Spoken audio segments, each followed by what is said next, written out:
आप सभी को मेरा प्रणाम।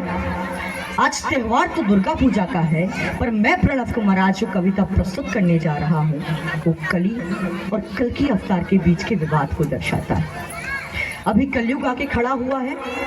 इस कलयुग में कली नामक दानव की उत्पत्ति होगी।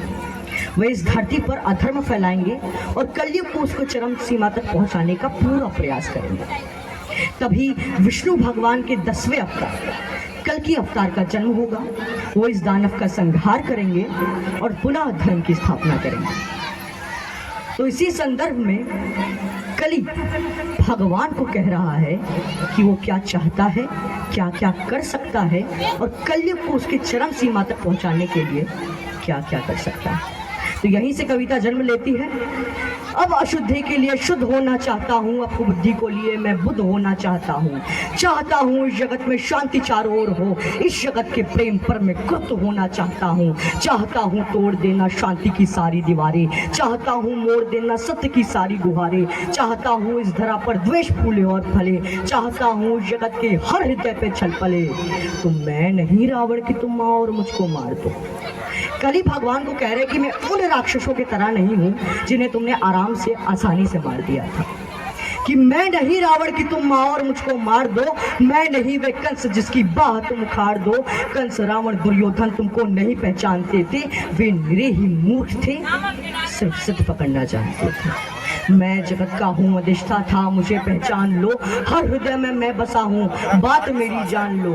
अब तुम्हारे भक्त भी मेरी पकड़ में आ गए हैं, अब तुम्हारे भक्त भी मेरी पकड़ में आ गए हैं, अब तुम्हारे संत जन बेहद अकड़ में आ गए हैं। मारना चाहते हो तो पहले इन्हें तुम मार दो, मारना चाहते हो तो पहले इन्हें तुम मार दो, युद्ध करना चाहते हो तो पहले इन्हीं से राड़ लो। ये तुम्हारे भक्त जन अब विकट क्रोधी हो गए हैं, यह तुम्हारे संत जन अब दुर्विरोधी हो गए हैं।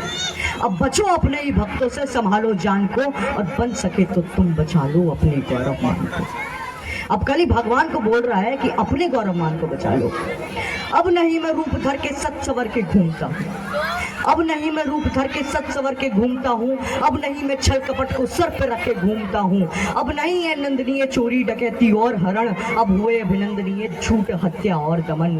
मैं कली हूँ आचरण, मेरे तुरंत धारण करो, अन्यथा अब कीर्ति कुंठा के उचित कारण बने। अब इस चीज को भगवान बड़ी गंभीरता से सुनते हैं।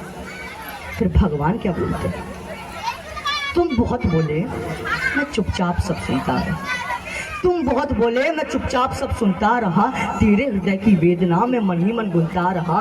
है बहुत सा क्रोध तेरे मन में सबके वास्ते, और चाहता तू बंद करना है सभी के रास्ते। मुझको चुनौती देके तू भगवान होना चाहता है।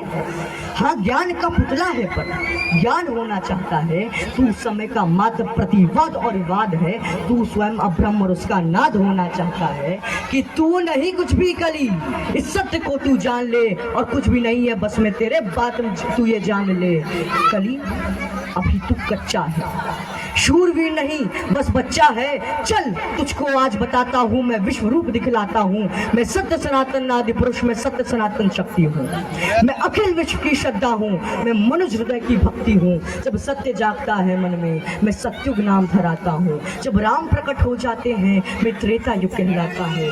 जब न्याय धर्म की इच्छा हो तो द्वापर युग हो जाता हूँ। जब काम क्रोध मद लोभ उठे, तब कली काल कहलाता हूँ।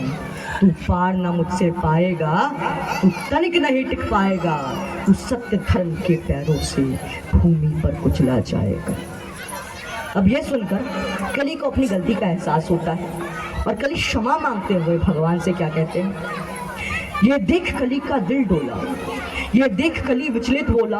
मैं धम धमाधम अधम नीच में पड़ा हुआ कीचड़ के बीच, मैं विकट हट्टी मिथ्याचारी में पतित पुरातन व्यभिचारी। हे दयावान तुम पाप हरो, मेरे कसूर को माफ करो, और अंतिस की काली को हे स्वामी तुम धीरे धीरे साफ करो, तुम धीरे धीरे साफ करो।